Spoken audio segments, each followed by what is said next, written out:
اعوذ باللہ من الشیطان الرجیم بسم اللہ الرحمن الرحیم الحمد للہ رب العالمین والصلاة علی اہلہ والسلام علی اہلہا اما بعد فقد قال مولانا و امامنا امیر المؤمنین علی بن ابی طالب صلوات اللہ وسلام علیہ بسم اللہ الرحمن الرحیم ادرى بنفسه من استشعر الطمع ورضي بالذل من كشف عن ضره وهانت عليه نفسه من امر علیہ لسانہ۔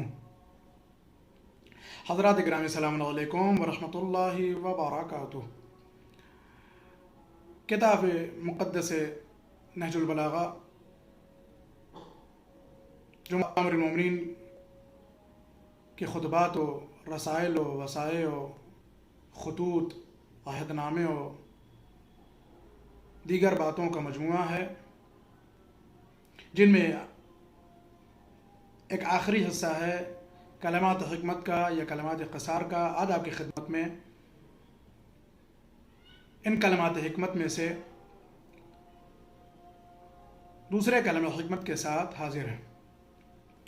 انتہائی اہم ترین گفتگو ہے۔ مولا ارشاد فرماتے ہیں کہ اَذْرَى بِنَفْسِهِ مَنِ اسْتَشْعَرَ الطَّمْعَ وَرَضِيَ بِالذُّلِّ مَنْ كَشَفَ عَنْ ضُرِّهِ وَهَانَتْ عَلَيْهِ نَفْسُهُ مَنْ أَمْرَ عَلَيْهَ لِسَانَهُ۔ دیکھیں، در حقیقت اس کلمے میں 3 جملے ہیں۔ اب ان تینوں جملوں کو ہم الگ الگ آپ کی خدمت میں ترجمہ کر کے پیش کریں گے، اور ویڈیو کے بہت طولانی ہونے کے خطرے کے پیش نظر بس ذرا سی جو ہے وہ کیا ہے باتوں کو اضافے کے ساتھ آپ کی خدمت میں عرض کریں گے، اس لیے کہ بہت ہی لانگ ویڈیو ہونے کے بعد اور طولانی ہونے کے بعد نہ کوئی دیکھنا چاہتا ہے اور نہ کوئی سننا چاہتا ہے۔ اس کلمے کا پہلا جو جملہ ہے وہ ملاحظہ کیجئے۔ فرماتے ہیں امام علیہ الصلوۃ والسلام اَذْرَى بِنَفْسِهِ مَنِ اسْتَشْعَرَ الطَّمْعَ، جس نے بھی طمع اور لالچ کو اپنا شعار بنا لیا، اس نے اپنے نفس کو رسوا کر لیا۔ طمع اور لالچ کو، حرص کو جس نے اپنا شعار بنا لیا، جس نے اپنی زندگی میں شامل کر لیا، اپنی عادت بنا لی، جس نے طمع اور لالچ کو زندگی کا ایک حصہ بنا لیا ہے، طمع کو، اس نے اپنے نفس کو رسوا کر دیا ہے۔ بشری زندگی میں طمع اور لالچ سے زیادہ کوئی بھی صفت وہ کہ جو رذیل کہی جاتی ہے، کیا ہے؟ اس کی رسوائی کا سبب بنتی ہے۔ کس کی؟ انسان کی۔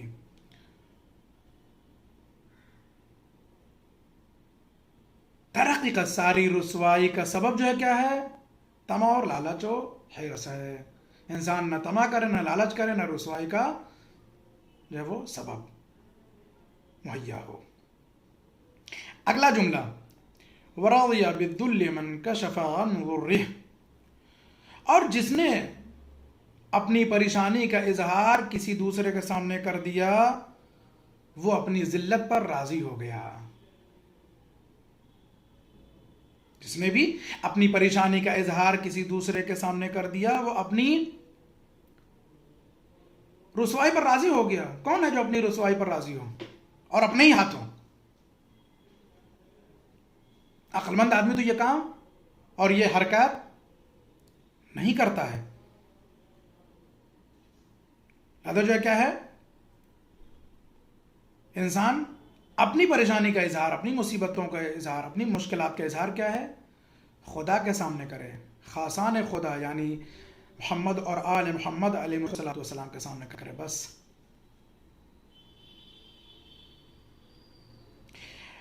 آخری جملہ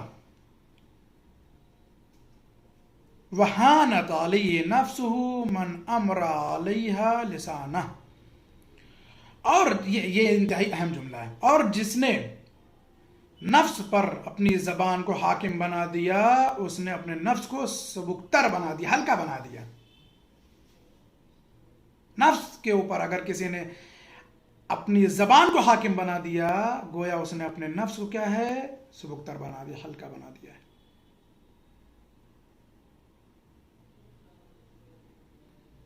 یقیناً ان باتوں کی رعایت نہ کرنے پر انسان کے اوپر ان مصیبتوں کا اور ان مشکلات کا کیا ہے نزول ہوتا ہے، اور اس میں گرفتار بھی ہوتا ہے، ٹھیک ہے، حتماً گرفتار ہوتا ہے آدمی اگر ان جو ہے وہ کیا ہے باتوں کی رعایت نہیں کرتا ہے. یعنی اگر جو ہے وہ طمع کو شکار بنا لیتا ہے، اپنی پریشانی کو کسی دوسرے کے سامنے، بالخصوص کسی نااہل کے سامنے جو ہے وہ ظاہر کر دیتا ہے، یا یہ کہ جو ہے وہ اپنی زبان کو اپنے نفس کے اوپر حاکم بنا دیتا ہے، تو مصیبتیں یقیناً اس کے اوپر نازل ہو جاتی ہیں اور حتماً جو ہے وہ مشکلات اسے گھیر لیتی ہیں.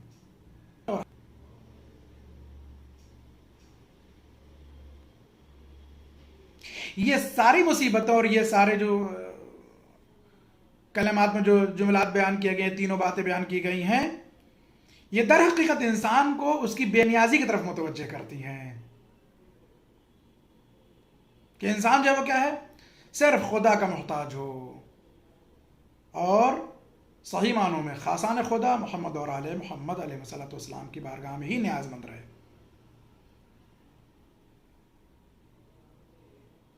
یہ ساری مصیبتیں اسی کے لیے جس نے اپنے آپ کو کیا ہے بے نیازی سے الگ کر لیا ہے. اس نے اپنے آپ کو کیا ہے نیاز مند بنا لیا ہے غیر از خدا و رسول و آل رسول.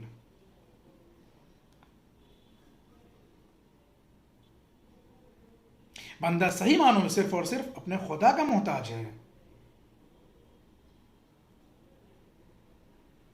اگر واقعی بندہ صرف اور صرف اپنے خدا کا محتاج ہو جائے تو ان مصیبتوں کا جو ہے وہ شائبہ بھی نہیں ہے، امکان بھی نہیں، اصلا سوچ بھی نہیں سکتا آدمی کہ ان مصیبتوں میں گرفتار ہوگا کہ اس کو جو ہے وہ کیا ہے اپنی ذلت پر راضی ہونا پڑے، یا مثلا جو ہے وہ اپنے نفس کو ہلکا کرنا پڑے، یا جو ہے وہ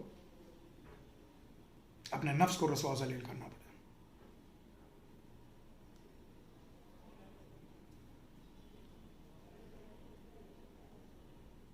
یعنی اگر جو ہے وہ انسان کے اوپر مصیبتیں آئیں تو انسان کو کیا ہے اپنے صبر کو اپنا شعار بنانا چاہیے، اپنے صبر کو اپنی زندگی میں کیا ہے شامل کرنا چاہیے اور اس کا استعمال کرنا چاہیے،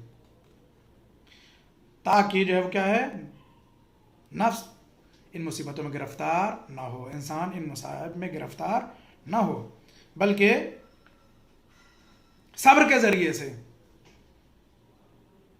اس کی ذات میں، اس کے وجود میں اور نکھار پیدا ہو.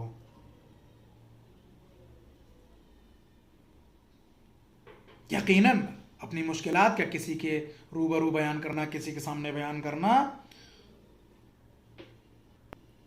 کسی کے سامنے اپنی مصیبتوں کی فریاد کرنا، یہ مصیبتیں کم نہیں کرتا بلکہ مصیبتوں میں اور اضافہ کر دیتا ہے.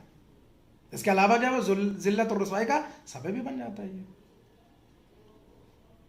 اور سب سے اہم بات جو زبان سے متعلق امام علیہ السلام نے ارشاد فرمائی کہ جس نے اپنی زبان کو اپنے نفس کو پر حاکم بنا دیا، اس نے اپنے نفس کو کیا ہلکا بنا دیا، سبکتر بنا دیا.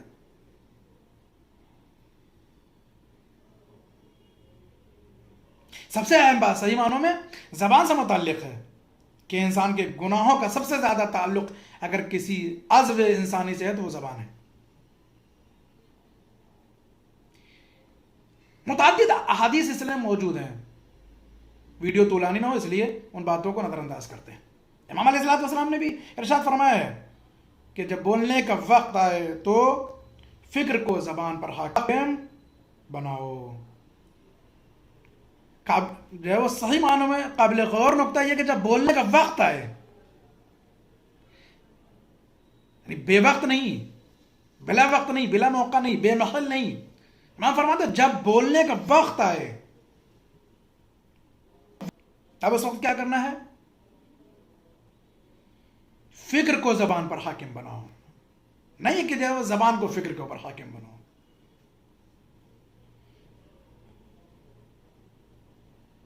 ٹھیک ہے،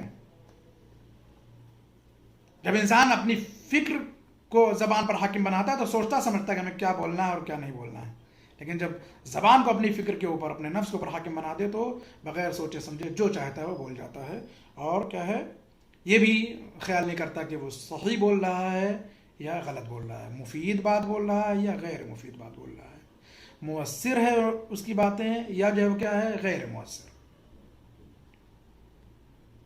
اب آخر میں ایک بات جو ہم اپنی طرف سے کہنا چاہتے ہیں وہ یہ کہ اگر آپ غور فرمائیں تو ان تینوں جملوں کے نتائج جو کیا ہے ایک ہی ہوتے ہیں، چاہے اپنے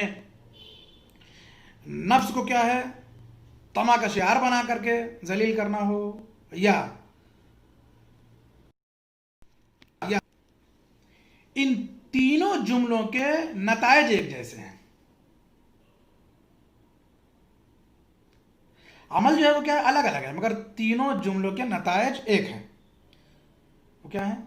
ذلت اور ذلت اور ذلت، رسوائی رسوائی اور صرف رسوائی۔ اللہ تعالی ہم سب کو طمع اور ذلت و رسوائی و نفس کی سبکی سے اور زبان کے سبب ہلاکتوں سے محفوظ رکھے۔ والسلام علیکم ورحمۃ اللہ وبرکاتہ۔